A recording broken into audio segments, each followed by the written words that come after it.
एक यंगस्टर मेरे पास आता है, कहता है 15 दिन के बाद मेरी शादी है। अब मुझे अपनी होने वाली वाइफ पे शक है, फ्रेंडशिप पे शक है। तो मैं कहता तो बहुत लेट आए आप, 15 दिन में मैं ऐसा क्या निकाल लूँगा। कहते मुझे कुछ नहीं पता, मेरे को बस आप 15 दिन में जो भी मिले वही ला के दे दीजिए। ऐसे एक बात बताते हैं, अजीब बात लगेगा सुनने में, लेकिन देखो, पहला बात तो तुम लोग अपने दिमाग से निकाल दो कि तुम लोग को वो मिलेगा VIRGIN, ठीक है। वो नहीं मिल सकता, रेयर है, बहुत ज़्यादा रेयर। ऐसा नहीं है कि एकदम नहीं मिल सकता, लेकिन रेयर है। मैक्सिमम कितनों तुम्हारा लक अच्छा हो, 2% से ज़्यादा प्रोबेबिलिटी नहीं है इस चीज़ का, ठीक है। हम मान लिया तुम ढूंढ भी लिया, जस्ट फॉर एग्जांपल ढूंढ भी लिया, तो हो सकता है कि उसका अदर पार्ट्स जो होगा, क्योंकि एक ही पार्ट थोड़ी होता है कि भाई बस यही चाहिए, हो सकता है कि वो थोड़ा दिमाग की घुमल हो, अपब्रिंगिंग अच्छा ना हो, टॉक्सिक एनवायरनमेंट में पली बड़ी हो। बात समझ रहे हैं हम क्या बोल रहे हैं? हम बोल रहे हैं कि तुमको जो वी लेके घूमता है, हाँ मैटर करता है, मानते हैं मैटर करता है, लेकिन तुमको इस चीज़ पे भी ध्यान देना होगा कि तुम एज देखो ना, कि कितना एज में कर रहा है शादी। तुम एज देखो उसका, प्राइम से उसको अभी तक कितना एज में मतलब रहना पड़ा था, मतलब 17-18 से उसका प्राइम स्टार्ट हो जाता है। अभी अगर तुम 28 में कर रहा है या 29 में कर रहा है, तो समझ जाओ 10 साल, ठीक है। और पहले के टाइम में ये थोड़ा उतना मुश्किल नहीं होता था, अभी के टाइम में बहुत ज़्यादा मुश्किल है, ठीक है। पहले सर को सुन लेते, लेकिन हम ये बात तुम लोग निकाल लो अपने दिमाग से कि एकदम वही हमको चाहिए। मतलब क्या ही बोले, तुमको थोड़ा सा अंदर से अंडरस्टैंडिंग रखो। एक चले तो एक पे उतना तुमको नहीं होना चाहिए सैड, ठीक है, लेकिन मल्टीपल होने लगे, 2 हो गया, 3 हो गया, ये सब रेड में जाएगा, सब रेड में जाएगा, क्योंकि इससे बहुत प्रॉब्लम हो सकता है। एक रहे तो चल सकता है, ठीक है। उसमें भी अपब्रिंगिंग वगैरह देखना है कि उसके माँ बाप कैसे हैं, और उसकी माँ का जो मतलब माँ का जो बिहेवियर है अपने हस्बैंड को लेके, मतलब इसके पापा, इन लोग का कैसा है, मतलब आपस में कैसा बनता है, इसके फादर घर में रेस्पेक्टेड है कि नहीं, कि घर में बस वो मतलब एक तरह से बेवकूफ़ की तरह सब उनको ट्रीट करता है, और ये लोग डिसीजन बनाने से पहले कुछ सोचता नहीं है, मतलब एक तरह से लीडर नहीं है उस घर के, उसके फादर। ये सब चीज़ पर भी ध्यान देना है। ये सब चीज़ें अगर तुम देख लेगा, ऊपर से एक और चीज़ बताएं, जब इस टॉपिक पे आया है तो कुछ चीज़ हम ही बता देते हैं। टैटू देखते ही भाग जाना वहाँ से, उसके बाद तुमको एकदम FBI वगैरह CBI रिपोर्ट लगाने का कोई ज़रूरत नहीं है। टैटू दिखे, निकल लो वहाँ से। क्लियर तो हो कम से कम कि मुझे आगे बढ़ना है कि नहीं बढ़ना। तो मैं कहा ठीक है, मैं आपसे कोई प्रॉमिस नहीं करता, लेकिन जो भी 15 दिन की इन्वेस्टिगेशन में मुझे दिखेगा वो मैं आपको बता देता हूँ। हमने इमीडिएटली उसी दिन से उस लेडी की इन्वेस्टिगेशन शुरू कर दी। भाई सबका करियर आगे जाएगा, सब बोलता है ना AI तुम्हारा जॉब खाएगा। भाई तो AI जॉब खा रहा है ना, तो तू ये सब टाइप का कुछ बन जा। देख कैसे बनते हैं ये, थोड़ा बहुत साइबर एक्सपर्ट बनना पड़ेगा, कैसे ID ढूंढते हैं। ऐसे 2-4 को वेबसाइट है जिसमें अगर तुम फ़ोटो डालेगा ना, एक वेबसाइट 2 वेबसाइट हम भी चेक किए हैं, उसमें अगर तुम फ़ोटो डालेगा तो जितना भी रेलिवेंट फ़ोटो है उसके नेट पे, मतलब वो तुमको मिल जाएगा उसका ID के साथ, बताएंगे तुमको। वो लेडी एक अच्छी कंपनी में जॉब कर रही थी, ठंडा मौसम था, बाहर धूप में लंच के टाइम वो सब बाहर आ जाते थे। तो एक कोई सीनियर था, उसके साथ इस तरीके का बैठना, इस तरीके से बात करना, वो हमें कहीं शक पैदा कर रहा था। हम अपने क्लाइंट को बोलते थे कि अब फ़ोन मारो, क्योंकि फ़ोन ही उठाती थी उनका। वो जब भी बहुत ज़्यादा फ़ोन मारो तो एक ही बात बोलती थी, मैं बिज़ी हूँ, आपको पता है मैं मीटिंग से बैठी हूँ, बार फ़ोन करते हो, मैं कंपनी में काम कर रही हूँ। ये एक चीज़ बोलेंगे यार, अच्छा नहीं लगेगा तुम लोग को, लेकिन अगर तुम एक कैपेबल मैन है, मेरे लिए ये जो हम एडवाइस दे रहे हैं वो सबके लिए नहीं है। अगर तुम लो % में आता है, जिसमें अपना ही खुद का बेचारा मतलब आलतू फालतू बेकार जॉब करता है, पालन पोषण तुम्हारे जॉब से नहीं हो सकता है, मतलब देखा जाए तो तुम एक फेल्ड मैन है। हाँ, ख़राब लग रहा है क्या? तो करो कुछ छोटा मोटा बिजनेस स्टार्ट करो, पैसा लाओ ना बे घर में, फिर ठीक है। अगर तुम फील्ड मैन है तो तुम्हारे लिए एडवाइस नहीं है, लेकिन अगर तुम है कैपेबल आदमी तो हम तुमको हाईली रिकमेंड करेंगे कि जॉब वाली मत रखो, शादी वादी नो। तरीका ठीक नहीं है। तो इस तरीके से वो उसको इग्नोर करती थी। तो मैं कहा अभी फ़ोन मारो, तो वो सामने हमारे दिख रही है, तो क्लाइंट फ़ोन मार रहा है, वो देख रही है, साइड में रख रही है, देख रही है, फिर उसको भी दिखा रही है, रख रही है। अब हमारा शक मजबूत होने लगा। अगले दिन हमने शाम को देखा कि वो लेडी उसी मेल के साथ एक अच्छे रेस्टोरेंट में बैठी हुई है, और जैसे हम लोग बैठे हुए नीचे से एक दूसरे को टच कर रहे हैं, रोमांटिक नेचर। अब हमारा इन्वेस्टिगेशन 35 ईयर्स का एक्सपीरियंस है, तो हम समझ जाते बाप रे 35 ईयर्स हैं कि किस तरीके की मूवमेंट है ये। तो वो सस्पिशियस मूवमेंट हमें लगी, तो हमने इमीडिएटली क्लाइंट को बोला कि अब एक बार फिर फ़ोन मारो, मैं इसको रिकॉर्ड में ले रहा हूँ, मेरा वीडियो चल रहा है, आप भी वीडियो देखो दूसरे मोबाइल पे, मैं यूट्यूब पे आपको कर रहा हूँ फ़ोन, आप भी देखो व्हाट्सएप पे, और मैं आपको दिखा रहा हूँ, और दूसरे फ़ोन से फ़ोन मारो, देखो क्या करती है। उसने फ़ोन मारा, वो देख रही है, उसको दिखा रही है, मुस्कुरा रहे हैं, फिर रख देते हैं। उसने फ़ोन नहीं उठाया। अब तुम बताओ हमको कि अगर वो शादी कर लेगा इससे, क्या होगा तुमको मालूम भी है? तुमको पता है कि हर रिलेशन में अप एंड डाउन होता है, ग्राफ बनता है, हमेशा आदमी खुश नहीं रह सकता। अगर रहेगा भी अगर हमेशा खुश, तो खुशी जो उसको एक इफ़ेक्ट मारता है उसके बॉडी पे, क्या बहुत अच्छा लग रहा है, ख़त्म हो जाएगा। बेसिक एग्जांपल चाहिए क्या तुमको? तुम अपना हमको सबसे फेवरेट फूड बताओ, ठीक है, सबसे ज़्यादा फेवरेट फूड। अभी लगातार तुमको हम एक हफ्ता, ज़्यादा नहीं कि हम 1 महीना खिलाएंगे, लगातार एक हफ्ता तुमको 2 टाइम खिलाएंगे बस, ऐसा नहीं कि 5 टाइम खिला के तुमको उल्टी करा दें, 2 टाइम बस। उसके बाद तुम्हारा वो फेवरेट फूड निकल जाएगा भितरामपुर। मैं कहा फ़ोन मारते रहो। तो जो अप एंड डाउन चलता है, तो इमेजिन करो जब डाउन जाएगा तो ये आ जाएगा ऑफिस वाला, केला लेके अकेला बेचने इसको। देखते हैं क्या होता है, मैक्सिमम क्या होगा देखते हैं। उन्हें 8-10 बार फ़ोन मारा, तो उसने झुंझला के कि मैं मीटिंग हॉल में बैठी हूँ, ये वो डांटना शुरू कर दिया। तो उसने बोला ठीक है सॉरी, ओके, मुझे कुछ बात करनी थी, कुछ खरीदना था, तो इसलिए पूछा था, कोई बात नहीं, मैं रख देता हूँ। रख दिया उसने। कह सर ऐसे ऐसे बात हो रही है संजीव जी। मैं ठीक है, मैं अब आपको वीडियोज़ भेज रहा हूँ, फ़ोटोज़ भेज रहा हूँ, मुझे बताओ ये आदमी कौन है, शायद आप इसे जानते हो। अब यहाँ पे बहुत चौंकाने वाली बात थी। जब हमने उसको वीडियो भेजी तो वहाँ रोने लग गया। मैं क्या हुआ? कहते मेरे जीजा जी यार हैं। ओ, मेरे सगे जीजा जी हैं। I am surprised, seriously I am surprised. अब तो सेम कंपनी में इसके जीजा जी हैं। ऐसे एक चीज़ बताते हैं, अभी स्टोरी से आगे से बढ़ने से पहले एक चीज़ बताते हैं। कुछ हम देखे हैं ना, मेरा 1-2 फ्रेंड है, दोनों के साथ ऐसा ही केस हुआ था।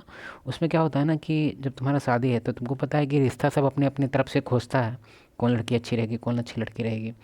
तो उसमें से ना एक मेरे दूर के मतलब रिश्तेदार हैं, मतलब एक तरह से ये लोग अपना फ्यूचर प्रोग्राम देखते हुए रिकमेंड कर देता है। बात समझ रहे हैं हम क्या कह रहे हैं?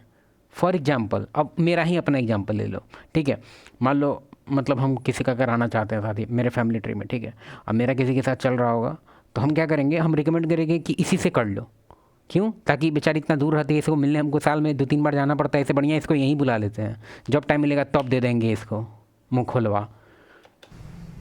मैंने कहा कज़िन जीजा जी या सगे जीजा जी? कहते मेरी एक ही बहन है, उसके ये हस्बैंड है, और ये मेरे जीजा जी हैं, और मेरे जीजा जी ने ही रिश्ता करवाया है। अरे भाई, अब तेरे को लगे कि हम वीडियो देख के बोल रहे हैं, लेकिन मजाक नहीं कर रहे हैं भाई। वो मतलब ऐसे ये होता है, हमको फ्रेंड बताया कि भाई मेरे ऐसे ऐसे रिश्ता आ रहा है, और मैं ऐसे मतलब एक मेल है, ठीक है, वो अगर रिकमेंड कर रहा है ना कोई रिश्ता, तो थोड़ा सा उसमें थोड़ा सा कोई फीमेल अगर कर रही है रिकमेंड, तो तुम ठीक है उसको कंसीडर कर सकता है। लेकिन अगर कोई मेल कर रहा है और तुम्हारी फैमिली का ही है वो, थोड़ा सा सावधान। हम ही नहीं करें कि एक जैसन हरामखोर निकलेगा। और इस लड़की को मेरे जीजा ने ही मिलवाया था। अब मैं बहुत परेशान हो गया। मैंने कहा अगर मैं ये एविडेंस दिखाता हूँ, और ये एविडेंस अगर ये अपने घर में दिखाते हैं, तो शायद कुछ नहीं, क्या रिश्ता नहीं तोड़ेंगे वो। बिल्कुल नहीं तोड़ेंगे, सब बोलेंगे कि हम लोग नॉर्मल बात करें, हम लोग दोस्त हैं। हाँ, वो कहेंगे कि भाई जीजा तो था, हाँ। इन्होंने नौकरी लगवाई थी, तो इतना तो फैमिलियर हो सकता है, एंजॉय बैठ के खा पी सकते हैं, ऑफिस में काम करते हैं, उसके सीनियर हैं, तो उसमें कहीं इंटीमेसी, सॉलिड इंटीमेसी नज़र नहीं आ रही थी जिसके बिहाफ पे आप अपने रिश्ते को तोड़ सकें। नहीं, लेकिन अगर इस सिचुएशन में तुम है ना, कोई ज़रूरत नहीं है तुमको सबूत का, ठीक है। तुम डायरेक्टली मना करो, डायरेक्टली एकदम फॉर्मली मना करो कि नहीं भाई हमको नहीं पसंद है, नहीं हमको नहीं करना है। कोई पूछेगा तुमसे क्या रीज़न है, क्या रीज़न है, तो नहीं नहीं हमको नहीं पसंद है, तो नहीं ऐसे नहीं होता, तो नहीं, हाँ तो नहीं करेंगे शादी, मतलब एकदम अड़ जाओ। जो तुम्हारा डिसीजन है, तुमको उसके साथ रहना है। क्या तुम लोग इतना, ठीक है मानते हैं फैमिली फैमिली होता है, लेकिन फिर भी फायदे चढ़ जाए क्या फैमिली के लिए? अब मान लिया अगर तेरे को सबूत नहीं मिल रहा, मान लो ऐसा कॉम्प्लिकेटेड केस है, हमको नहीं पता आगे मे बी इनको सबूत मिल जाए या ना मिले, लेकिन फिर भी हो सकता है कि अभी दोनों के बीच वो नहीं हुआ होगा, ठीक है, लेकिन पूरा एकदम होगा, मतलब एक तरह से फुल्ली एकदम बेताब। लेकिन फिर भी अभी नहीं हुआ होगा, तो हो सकता है कि सबूत ना ही मिले। तो इसका क्या मतलब? थोड़ा रखो बे, एकदम अड़ जाओगे, नहीं करेंगे तो नहीं करेंगे, बस स्वामी विवेकानंद बन जाएंगे, हो गया। हमने 24 आवर्स उनके ऊपर नज़र रखनी शुरू कर दी। शादी से 4 दिन पहले, शायद मेरा लक, क्योंकि मुझे ऐसा लगता है कि मैं पैशनेट प्राइवेट डिटेक्टिव हूँ, लेकिन मुझे भगवान ने इसमें मेरा साथ देते हैं। देखो पता नहीं अभी सर को शायद सबूत मिल जाएगा, लेकिन ये चीज़ हम ये पैटर्न है। अब तुम बोलेगा तुमको इतना क्या कैसे पता? देख भाई, हम कितना बार बताएं, मेरा 3 चैनल है, ठीक है, हम बहुत लोग से बात कर चुके हैं। 1-on-1 कोचिंग में अभी भी वीडियो बनाने के बाद हमको एक लेना है, ठीक है, ज़्यादा का नहीं है, वो 45 मिनट का है। फिर भी क्या कह रहे हैं हम? कह रहे हैं कि ये स्टोरी हम इस टाइप का सुन चुके हैं, इसमें क्या होगा, कोई भी फीमेल, ये पैटर्न है बेसिकली। अगर उसका कुछ होता है ना इधर उधर का, तो एक बार मैरिज से पहले एक बार उसको मन होता है कि, मजाक नहीं कर रहे हैं, हुआ भी यही। 4 दिन बाद मेरा क्लाइंट कहता है कि वो कहीं बाहर जा रहे हैं, उनकी कंपनी का कोई फंक्शन है, तो ये दोनों ही बाहर जा रहे हैं, पूरी कंपनी के 10-20 लोग बाहर जा रहे हैं। शाम को मैंने अपने क्लाइंट को फ़ोन किया कि बॉस, अपने दोस्तों को, लड़की के पिता को, लड़की के भाई को, सबको लेके आना है। कहता है सर वो कैसे लेके आऊँ? मैं वो भी टेक्निक बता देता हूँ मैं आपको, चिंता क्यों करते हो? कहता बताइए। मैं रात को जाना कोई 1 बजे के आसपास, ससुर जी का दरवाज़ा खटकाना, कोई तो आएगा बाहर, कहना बात करनी है। तो नेचुरली अब होने वाला दामाद 3 दिन के बाद बात करना चाहता है, कोई सीरियस मैटर, ये जब आधी रात को आया था तो जरूर आएगा, और उसका भाई भी आएगा इसके चक्कर में कि भाई पिता क्या बात हो गई, तो भाई भी आएगा। दोनों को बिठाना गाड़ी में, कहना गाड़ी में बैठ के बात करते हैं। जब वो गाड़ी में बैठ जाएंगे तब कहना एक बार मोबाइल दे दो अपना। जब वो मोबाइल दे देंगे तो बस फिर वो ना होटल चल रहे हैं, वहीं बात करेंगे आपसे। फिर वो कुछ नहीं कहेंगे आपको कि कोई किडनैप नहीं हो रहे हैं, वो उन्हें पता है कि आप होने वाले दामाद हो। और वही हुआ, उन्होंने अपनी गाड़ी में बिठाया, उनको शक हो चुका था। कैसा फैमिली है, शक हो गया, इसका मतलब तुमको पता था छुतिया काट रहा है। पिता को साला फैमिली पे हो जाना चाहिए केस। कुछ तो गड़बड़ है भाई, दामाद आया है, फाइव स्टार होटल की तरफ ले जा रहा है, तो कोई तो बात है। मेरी फैमिली को नहीं पता हो, लेकिन फिर भी ये क्या तुम लोग बॉन्डिंग बना के रखता है इतना दूर दूर की, साला कुछ पता ही नहीं रहता है तुम लोग को अपनी ही फैमिली में क्या चल रहा है। पहुँचे फाइव स्टार होटल में, पता ही है लिफ्ट के अंदर कार्ड लगते हैं।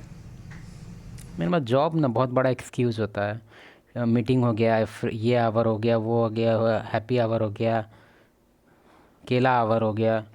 मुझे देखा थोड़ा सा शक पकाया, वो उसे लगा कि यार ये कोई आदमी अलग सा लग रहा है, सच इसके साथ 4-5 आदमी है। मैंने भी अपनी टीम बुला ली थी, 8-10 लड़कों, रूम भी बुक कर लिए थे, क्योंकि सबको ऐसे आप आधी रात को इतने लोग नहीं घूम सकते थे लॉबी के अंदर। तो सबको 10-20 आदमी इकट्ठे हो गए, सबको मैंने अपने रूम में बिठाया। भाई सैल्यूट करना पड़ेगा, अगर ये लाइफ उसका बचा लिया तो सैल्यूट करना पड़ेगा। रूम में बिठाने के बाद मैंने वहाँ के फ्लोर मैनेजर को बुलाया और मैं कहा यार तेरे से एक छोटा सा काम है। कहता बताइए। मेरे दोस्त का बर्थडे है, हम उसके लिए केक लेके आए हैं और रात को उसको सरप्राइज़ देना है, तो 3 बजे उसका तूने दरवाज़ा खटखटाना है, क्योंकि वो आई से देख लेगा तो दरवाज़ा नहीं खोलेगा, मैं देख के गालियाँ और देगा। तेरे को देख के तू रूम सर्विस करके दरवाज़ा खुलवाएगा तो सरप्राइज़ देंगे। तो कहता है पक्की बात? मैं हाँ, मैं ये पकड़ 10,000 पे 10,000 तेरे को बाद में देंगे। उसको 10,000 दे दिए। 2:30 बजे हमने उसको कहा कि आजा भाई, वो आ गया। रूम सर्विस अंदर से गंदी सी गाली दे के आया वो। जैसे उसने दरवाज़ा खोला, मैंने रूम सर्विस वाले को पुश किया और टक टक टक टक सारे अंदर। अब तो आप समझदार हो कि सारे अंदर थे, तो क्या अंदर का दृश्य होगा जानना चाहते हैं लेकिन।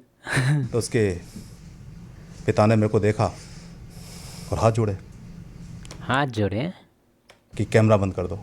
कैमरा बंद कर दें? यहाँ ज़िंदगी उतार रहा था तुम लोग। मैं ठीक है, मैं कहा बच्चों सब कैमरा बंद कर दो।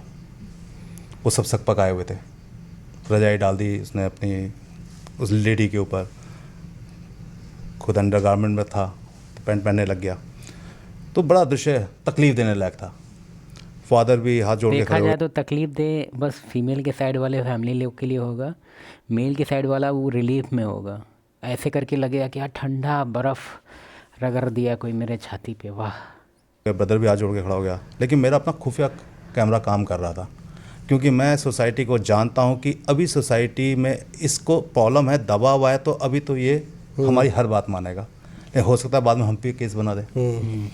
तो मैंने अपना खुफिया कैमरा ऑन रखा हुआ था, जिसमें उसके फादर की बातें, उसके ब्रदर की बातें, एक दूसरे को गाली गलौज करना, लड़की को खड़ी हो जा, कपड़े पहन, ये कर वो कर, हम बाहर खड़े हैं, इस तरीके की सारी बातें रिकॉर्ड हो रही थी। वैसे भी एविडेंस बहुत थी, क्योंकि रुके हुए थे, सीसीटीवी थे, तो सामने एविडेंस होटल के सीसीटीवी थे, एविडेंस सामने है। तो सारे वो थे। हम लोग बाहर आए, मैंने उसके फादर को एक ही बात बोली, मैंने कहा बच्चे निकम्मे होते हैं, मानते हैं, लेकिन आपको पता था शायद क्योंकि बच्ची ज़्यादा निकम्मी है। मेरे क्लाइंट को फंसाने की जरूरत नहीं थी। अब आपसे ये उम्मीद करता हूँ कि मेरे क्लाइंट का जितना भी पैसा खर्च हुआ हुआ है अभी तक, जितने से होटल 5 स्टार होटल बाहर बुक किए हुए हैं, टिकटें बुक की हैं, जितना भी इसका खर्चा हुआ है 70-80 लाख रुपए जो अभी हो चुका है, वो सब आप इसे पे कर रहे हैं। किसी जगह केस नहीं बना रहे हैं, क्योंकि अगर आपने किसी जगह कोई केस बनाया इसके ऊपर कि डाउरी के लिए शादी तोड़ दी, ये कर दिया, वो कर दिया, तो मेरे क्लाइंट को प्रॉब्लम होगी।